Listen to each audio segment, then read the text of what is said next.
Welcome back to Cooking with Ash. Today in the kitchen, I'll show you guys how to prepare these fluffy and delicious duff paired with some tasty saltfish. Let me know in the comment, are you team saltfish and duff or are you team fried fish and duff? So let's get to it.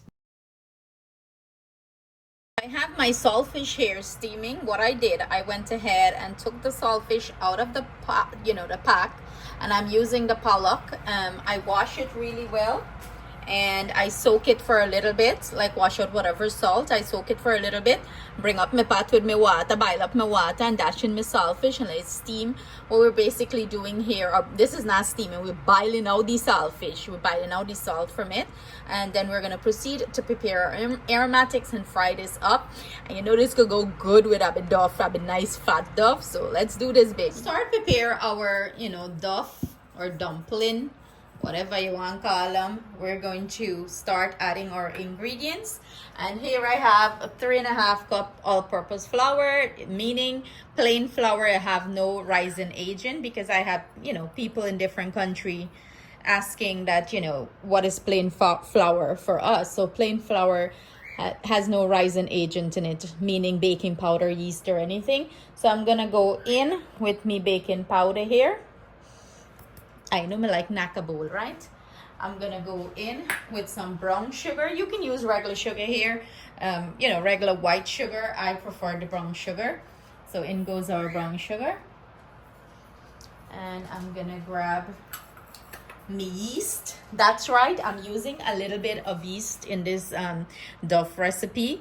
It's not necessary. I've made it before with just baking powder and a rice perfectly fine. But the yeast, guys, the yeast give it a nice fluff and stuff like that. So yes, I'm gonna add our yeast to it. Get all thing in there. And I'm gonna go in and add our butter, and I'm using room temperature butter here. So in goes our butter. Dash in your butter. And I'm gonna use my fingers and quickly give everything a nice mix.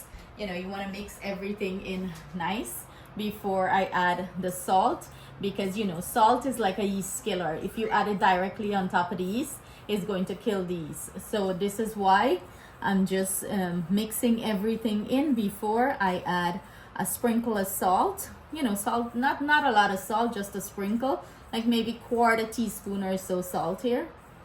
Mix, mix, mix. Everything that I'm using will be listed in the description box below for your convenience. And I'm also going to leave the recipe at the end of this video in case you can't get to the description box, because I've been getting several messages that you guys can't get to the description box, you can't see the ingredients. Man, I want to YouTube, but what if YouTube not show off yourself or something? Sometimes love to give out a hard time. So I'm gonna go in with a sprinkle of salt here, and not a lot, just a sprinkle. Mix that in, and then we're gonna proceed to gradually add some water. And I like to use tap water, like the room temperature one for this, because remember you have the yeast and you can't use hot water here because it's going to kill the yeast. So I'm gonna grab a room temperature water. It's still like lukewarm, and we're gonna bring this together. So with this, you want to gradually add your water, like if you're gonna make roti, and form your dough. Feel the consistency. So we're just getting it here. You don't want it too sticky or too dry. For me, this is perfect consistency. I usually set it to the side and then keep working the flour. So meaning keep adding water and working it in until all the flour is combined. So I'm gonna do that, and then we go come back. This come together, I'm gonna proceed to knead it. Give a good knead, mash the flour good. You want it nice and smooth. And then we're gonna just leave this to rest, Maybe transfer it to the surface. And let's sprinkle some dry flour, and let's give this a good knead to bring it together nice and smooth. If it's too sticky, you can go ahead and add a little bit of dry flour so it gets less sticky, like a sprinkle like that. You don't want to add too much, just a sprinkle. So So I'm gonna finish kneading this until it becomes nice and smooth, about 3 minutes, and we'll proceed to the next step. We have this nice and smooth out. What I'm gonna go ahead and do, I'm gonna go ahead and drop it back into our bowl, and I'm gonna cover this and let it rest for maybe 20 minutes or so while I prepare all the things that I'm gonna use to finish this up. So our saltfish finished steaming. I drained it, and I have my oil heating up here. I'm gonna go ahead and add it to our pot. And what I like to do, I like to, let the saltfish fry up a little bit and release whatever water or juice that I have on it. Let it steam out, fry out. Me no want that water. And then I'll add all my aromatics and flavor it up. So I'll bring you guys in close so you can see an in-depth process of what's going on in the pot, because I know I like see me. So this is what's happening in the pot. As you can see, it's releasing its own little water there. And I like when the saltfish, I hate all these little bones that are in the saltfish. Then say the saltfish are boneless, eh? I watch story here, me should care about the saltfish is store. But you can find 1-2 bone, but I hate to see the bone in it. It looks a little bit, but I'm the only person in this house that really eats saltfish. So I'm making something else for them to go with their dumpling. But me got to get saltfish, okay? Me's a saltfish lady. So I'm just like frying it up so it gets like little crisp to it. Get rid of any of that excess water that I have. And then I'm going to go in with my aromatics and flavor this bad boy up. So I'm going in with some green seasoning there. About 1.5 teaspoons. Some onion. Flavoring this up. Let's say half of a small onion. Some scallion. Some celery, some Wiri Wiri pepper. You got to be spicy and nice. I like my saltfish spicy and nice, Some cilantro. And you want to give everything a nice good old mix. And I chip up 1 sweet pepper. That sweet pepper give it a nice flavor. Not everybody like sweet pepper or any sort of thing in their saltfish. You don't have to do that if you don't like it. It's optional. But yeah, y'all like do your own thing and put your own thing in. So I'm gonna let that fry up. Then I'm gonna add some tomato and bring this together. You can also, I'm gonna add a little bit of tomato paste too. In goes my tomato paste, and I'm adding some fresh tomato. It's about 1 small tomato I chopped up. And the tomato paste, I put like a cube, maybe like about 1 teaspoon or so. So I'm going to bring you guys in close so you can see the pot and see how she looking. It's looking very colorful and nice. I'm going to go in with about maybe 1/4 teaspoon of lemon pepper and a little bit of Old Bay seasoning here. This is what it's looking like. Old Bay!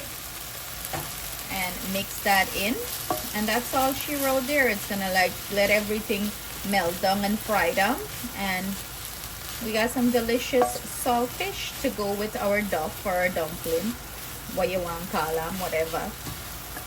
Who's hungry? Pass through for a plate. So this is our finished product, looking nice and delicious.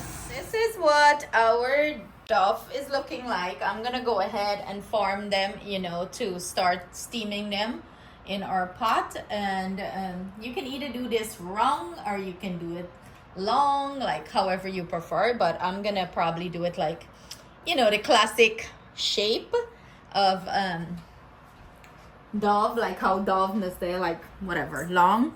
So we're gonna go ahead and take this out. Take out our dough. Grabby dough there, and I'm gonna proceed to cut it into small ball shape.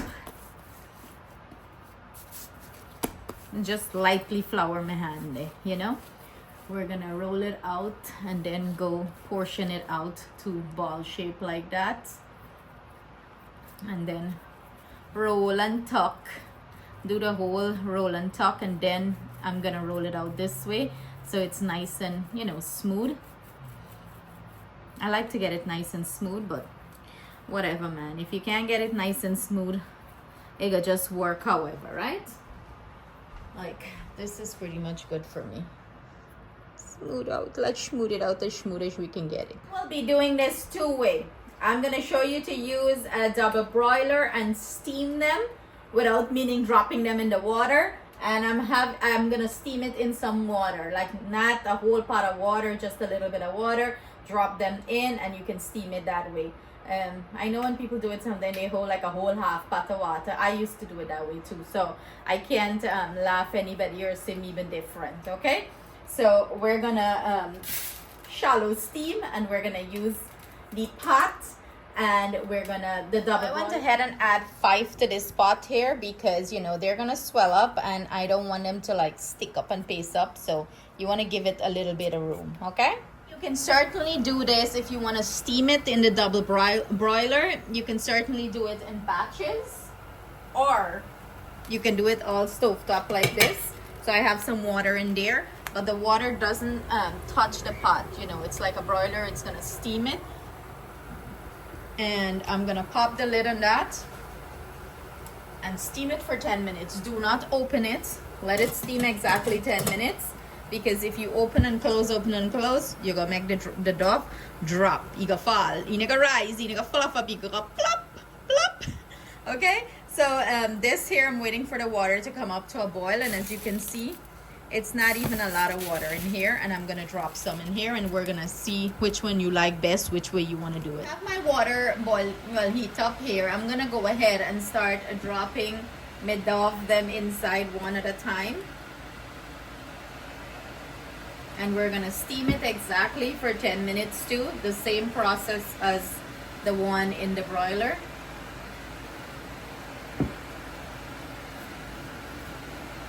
And we can pop a lid and cover it too, okay? You don't mess with the Duff, just leave it, and it's gonna do its thing there. Bear action go on there. You can just come and, you know, turn your pot like a so, swizzle your pot a little bit, the Duff will roll up in there, so everybody will cook nice. So depending on the size of your Duff that you're doing, or your dumpling, it could go anywhere, you know, steam anywhere between 6 to 10 minutes. These look like they're finished, and it's been about 6 minutes. So I'm gonna go ahead and turn my heat off and strain them. And this one here probably have a few more minutes, the one in the broiler. So these steam exactly 10 minutes, and you see them pop open. Well, yeah, that means it's done. Right, look how pretty it's looking. So I'm gonna put this with the rest. We're gonna, you know, fry these up, saute them up with some aromatics. So I'm gonna proceed to add my aromatics here. So I'm using some onion, some celery, some cilantro, some pepper, the whole works, you know, for flavor of this pot really good. You want to get it off nice seasoning so it tastes good. Me and my big clap in anyway, but this is what it's looking like. So we got onion, pepper, cilantro, scallion. I'm gonna add some tomatoes here too.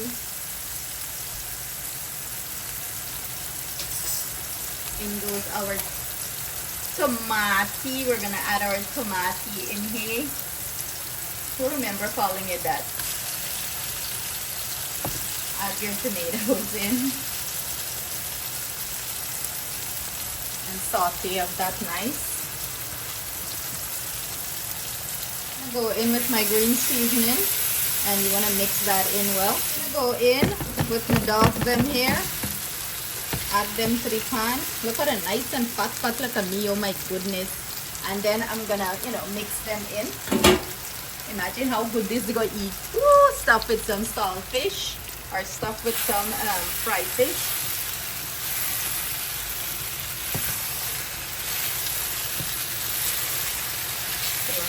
That in well. Look my big hand in anyway. I'm gonna go in with some I have here a little bit of dry parsley. I have some Old Bay seasoning and some chicken bouillon for additional flavor. You want to add it on top, and it's gonna make it look nice and colorful.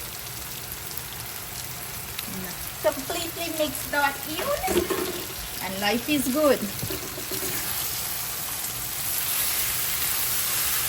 So here we have it, plated 2 different ways. Saltfish. I told you the family is not a saltfish people, it's only me.